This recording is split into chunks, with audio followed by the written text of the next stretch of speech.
Zinedine Zidane voit son ancien professeur sans abri. Ce qu'il a fait ensuite est incroyable.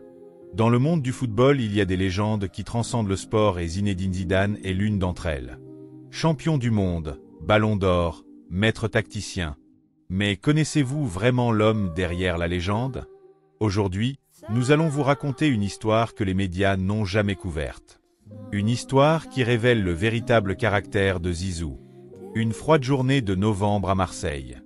Zinedine Zidane, de passage dans sa ville natale, reconnaît un visage familier parmi les sans-abri du Vieux-Port. Ce visage, c'est celui de son ancien professeur d'anglais, l'homme qui avait cru en lui bien avant que le monde entier ne connaisse son nom. Un homme aujourd'hui tombé dans l'oubli et la précarité. Ce qui va se passer ensuite défie l'imagination et nous rappelle pourquoi Zidane n'est pas seulement un géant du football, mais aussi un géant d'humanité. Cette rencontre bouleversante entre l'une des plus grandes stars du football mondial et son ancien mentor n'était pas prévue. Elle n'était pas scénarisée pour les caméras. C'était le destin, le hasard, ou peut-être quelque chose de plus profond qui a réuni ces deux hommes. Pour comprendre l'impact de cette rencontre, il faut remonter le temps. Retourner dans les quartiers nord de Marseille, là où tout a commencé pour le jeune Zinedine. Là où un professeur d'anglais passionné a vu quelque chose de spécial dans ce garçon timide mais déterminé. Dans une école où beaucoup d'enfants étaient laissés pour compte, où les rêves semblaient souvent inaccessibles, Monsieur Laurent, professeur d'anglais exigeant mais juste, a su voir au-delà des apparences. Avant de plonger dans cette histoire extraordinaire, n'oubliez pas de vous abonner à notre chaîne et d'activer les notifications pour ne manquer aucune de nos vidéos inspirantes. Car l'histoire que nous allons vous raconter aujourd'hui pourrait bien changer votre façon de voir les champions que vous admirez. Préparez-vous à découvrir le côté méconnu de Zinedine Zidane, celui d'un homme qui n'a jamais oublié d'où il vient et ceux qui l'ont aidé à devenir la légende qu'il est aujourd'hui. La Castellane, quartier nord de Marseille. C'est ici, sur ce terrain en terre battue, que le jeune Zinedine Zidane a fait ses premiers pas de footballeur. Né de parents algériens immigrés en France, Zidane grandit dans ce quartier populaire où le football n'est pas qu'un sport, mais une échappatoire, un langage universel, un espoir. Mais contrairement à l'image souvent véhiculée des prodiges du football, le jeune Zinedine n'était pas qu'un enfant obsédé par le ballon rond. Il était aussi un élève, assis chaque jour sur les bancs de l'école. Ses anciens professeurs le décrivent comme un élève discret, parfois même timide, mais attentif et respectueux. Des qualités qui seront plus tard sa marque de fabrique, même au sommet de sa gloire. Parmi les matières enseignées, l'anglais n'était pas nécessairement la préférée des élèves de ce quartier. Pourtant, c'est dans cette classe que Zinedine allait rencontrer une personne qui marquerait son parcours, Monsieur Laurent. Monsieur Laurent n'était pas un professeur comme les autres. Passionné de football, il avait compris que pour toucher ces jeunes, il fallait parler leur langage. Cette approche innovante résonnait particulièrement chez le jeune Zinedine, qui trouvait dans ses cours une façon de relier sa passion à son éducation.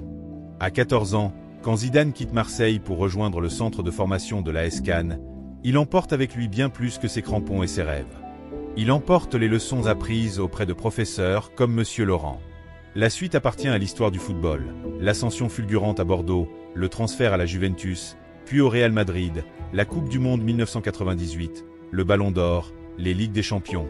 Mais derrière chaque trophée soulevé, chaque but célébré, chaque victoire acclamée, il y a un homme façonné par son éducation, par ses moments passés sur les bancs de l'école, par ces personnes qui ont cru en lui avant que le monde entier ne connaisse son nom.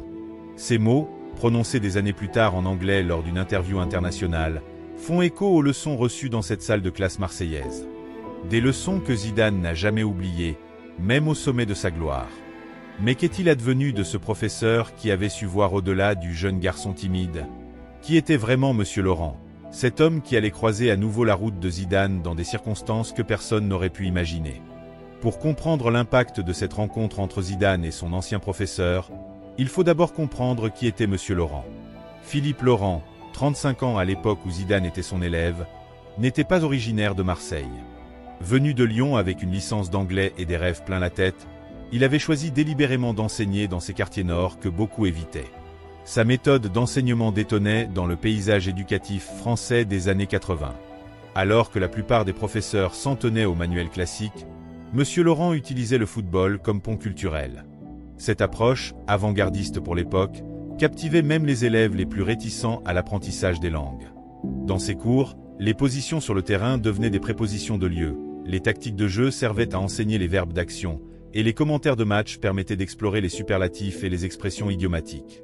Pour un élève comme Zinedine Zidane, passionné de football mais réservé à l'oral, cette méthode était parfaitement adaptée. Elle lui permettait de s'exprimer à travers son centre d'intérêt principal. L'impact de M. Laurent allait bien au-delà de l'enseignement de l'anglais. Il inculquait des valeurs essentielles, discipline, respect, persévérance. Des valeurs qui résonnent encore aujourd'hui dans le discours de Zidane. Cette phrase, Zidane l'a faite sienne tout au long de sa carrière, connu pour son éthique de travail exemplaire malgré un talent naturel exceptionnel. En dehors des cours, M. Laurent était tout aussi investi. Il organisait des projections de matchs anglais sous-titrés, créait un club de correspondance avec une école de Manchester, et restait disponible pour les élèves qui avaient besoin d'aide supplémentaire. Sa passion pour l'enseignement lui valut même une reconnaissance locale, avec plusieurs mentions dans la presse régionale pour ses méthodes innovantes. Pour des élèves comme Zinedine Zidane, M. Laurent n'était pas qu'un enseignant d'anglais. Il était un mentor, une figure inspirante qui voyait du potentiel là où d'autres ne voyaient que des enfants turbulents d'un quartier difficile. Mais la vie allait réserver à ce professeur dévoué un parcours bien différent de celui de son illustre élève. Un chemin semé d'embûches qui le mènerait, des années plus tard, à cette rencontre inattendue sur le vieux port de Marseille. Tandis que Zinedine Zidane quittait les bancs de l'école pour les pelouses des plus grands stades du monde, la vie de M. Laurent suivait un chemin radicalement différent. Pour Zidane, les années 90 et 2000 sont synonymes de gloire, de trophées, de reconnaissance mondiale. De Bordeaux à Turin, puis Madrid, sa carrière s'envole, culminant avec cette tête légendaire en finale de la Coupe du Monde 98. Ballon d'or en 1998, transfert record au Real Madrid, Ligue des Champions. Le monde entier découvre ce joueur d'exception, ce génie du ballon rond au toucher de balle si particulier. Les spotlights du monde entier sont braqués sur lui, mais Zidane reste cet homme discret, ce joueur élégant formé dans les quartiers nord de Marseille. Un homme qui n'a jamais oublié ses racines. Pendant ce temps, à des milliers de kilomètres des projecteurs, la vie de M. Laurent prend une tournure bien plus sombre. Après plus de 20 ans d'enseignement passionné, un diagnostic médical tombe comme un coup près, sclérose en plaques. Une maladie qui va progressivement l'éloigner de sa vocation. D'abord des absences ponctuelles, puis de plus longues. Les traitements coûteux, la fatigue chronique, les difficultés à maintenir le rythme d'enseignement. En 2005, alors que Zidane brillait au Real Madrid, M. Laurent était contraint de prendre une disponibilité, espérant que sa santé s'améliorerait. Cette même année, son mariage de 15 ans ne résiste pas à l'épreuve de la maladie. Le divorce qui s'ensuit le laisse financièrement et émotionnellement fragilisé. Les années suivantes sont un lent engrenage vers la précarité. Les économies s'épuisent, les traitements médicaux continuent, et sans revenus stables, les dettes s'accumulent. En 2013, l'impensable se produit. Après la saisie de son dernier logement, Philippe Laurent se retrouve sans domicile fixe. Un professeur respecté, un homme qui avait consacré sa vie à l'éducation des jeunes, se retrouve à dormir dans sa voiture, puis dans des centres d'hébergement d'urgence. Pendant ce temps, Zinedine Zidane entame une nouvelle carrière comme entraîneur, remportant 3 Ligues des Champions consécutives avec le Real Madrid.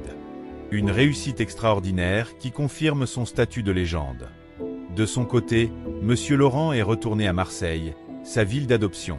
Ironie du sort, c'est dans cette même ville où il avait enseigné l'anglais à un futur champion qu'il erre désormais, anonyme parmi les invisibles de notre société. Deux destins. Deux chemins radicalement opposés. L'un sous les projecteurs du monde entier, adulé par des millions de fans. L'autre dans l'ombre, oublié de tous.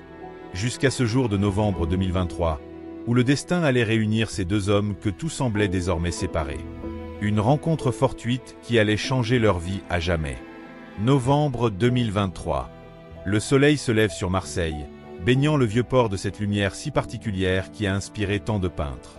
Zinedine Zidane est de retour dans sa ville natale. Non pas pour des vacances, mais pour l'inauguration d'un complexe sportif financé par sa fondation dans son quartier d'origine, la Castellane. Après la cérémonie officielle, les discours et les photos protocolaires, Zidane fait quelque chose d'inattendu. Il demande à son chauffeur de le déposer au centre-ville pour une promenade en solitaire. Malgré sa notoriété mondiale, Zinedine Zidane a toujours gardé cette simplicité, ce besoin de se reconnecter avec ses racines. Ce matin-là, il ressent le besoin de redécouvrir sa ville loin des caméras et du protocole. C'est alors qu'en passant près du quai des Belges, son regard est attiré par une silhouette assise sur un banc. Un homme âgé, vêtu d'habits élimés, qui nourrit les mouettes avec des miettes de pain. Il y a quelque chose dans la posture de cet homme, dans sa façon de parler doucement aux oiseaux, qui interpelle Idan. Un sentiment de familiarité inexplicable. Poussé par une intuition, Zidane s'approche. L'homme ne le remarque pas immédiatement, absorbé par son activité. Ce moment de reconnaissance mutuelle semble suspendre le temps. Deux hommes que tout sépare désormais, réunis par le hasard sur un banc du Vieux-Port. Pendant quelques secondes, ni l'un ni l'autre ne trouvent les mots. Le contraste entre leurs situations respectives est saisissant, presque douloureux. Ce qui devait être une simple salutation se transforme en une conversation de plus en plus profonde. Les deux hommes s'assoient côte à côte sur ce banc face à la mer. C'est là, entre deux passages de touristes et le cri des mouettes, que M. Laurent raconte son histoire à son ancien élève. Sa maladie, son divorce, sa descente progressive vers la précarité.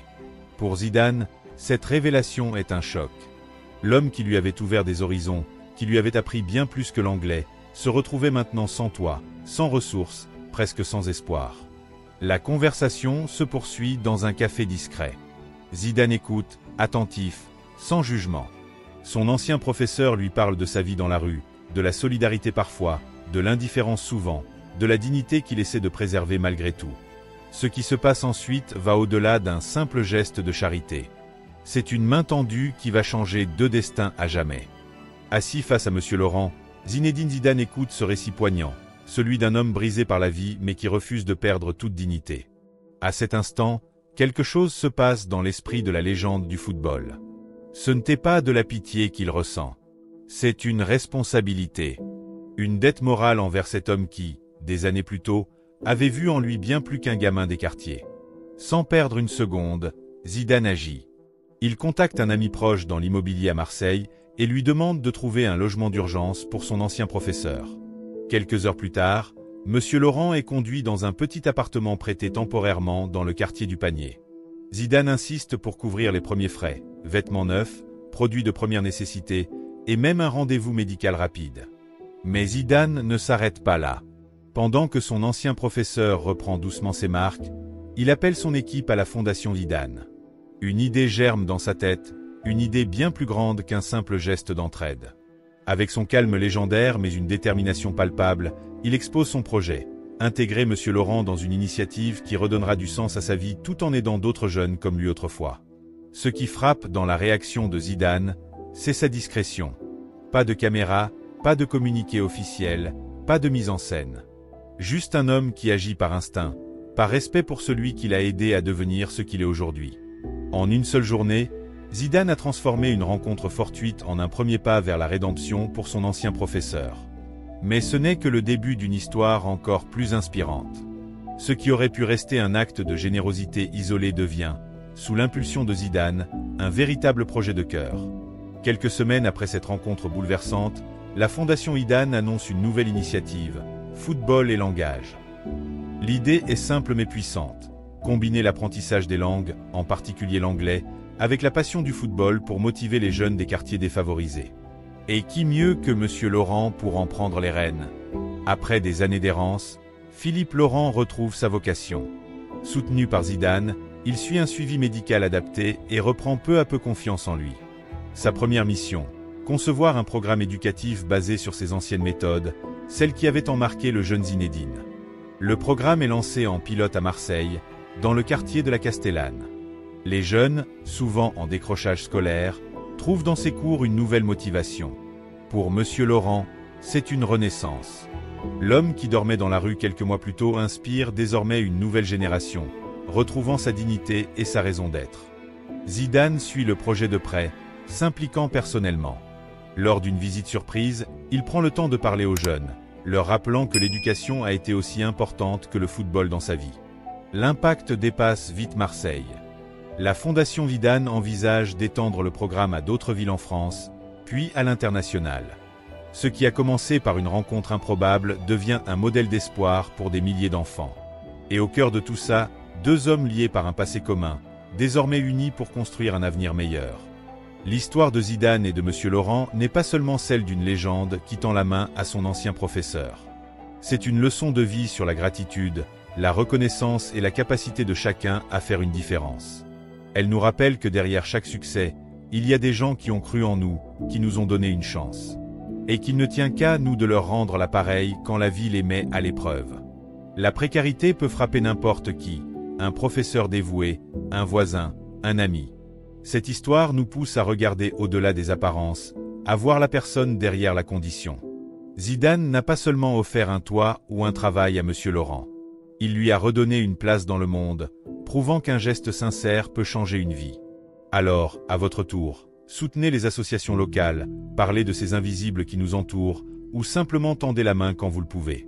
Chaque petit geste compte.